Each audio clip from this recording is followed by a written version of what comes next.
My name is Tyler Hurst. I'm a person in long-term recovery, and for me that means that I haven't used alcohol or drugs in just almost 3 years. I suffered with depression for almost as long as I can remember.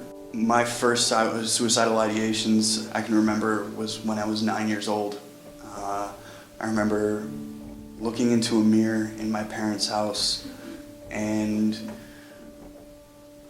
wondering if God made me as a joke to humanity.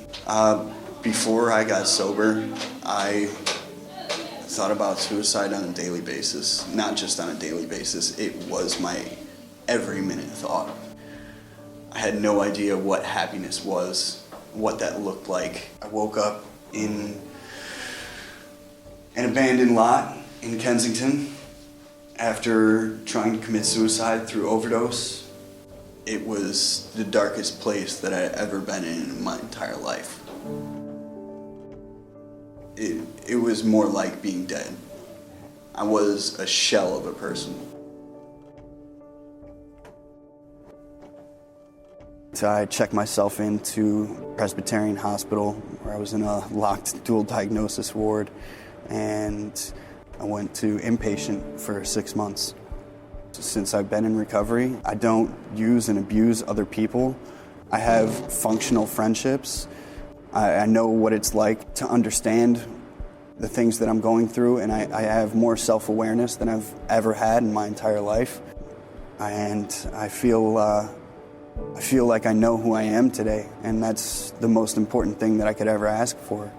It means that I function as a person and I'm happy with myself and my own skin. It means that I can look in the mirror today and be comfortable with the person that I am, the person that I've become, and the person that I want to be.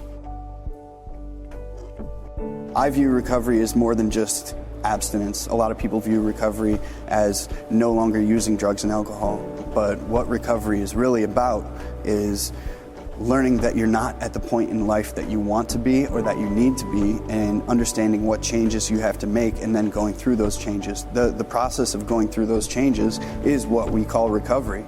Starting a new life hasn't always been an easy process, and living life without drugs and alcohol sometimes isn't easy, you know. Sometimes I'll admit thinking about use reminds me that there's that easy way out that I took my entire life, but one of the changes that I made and one of the ways that I've adapted was realizing that all the things in life that are worth doing are going to be difficult.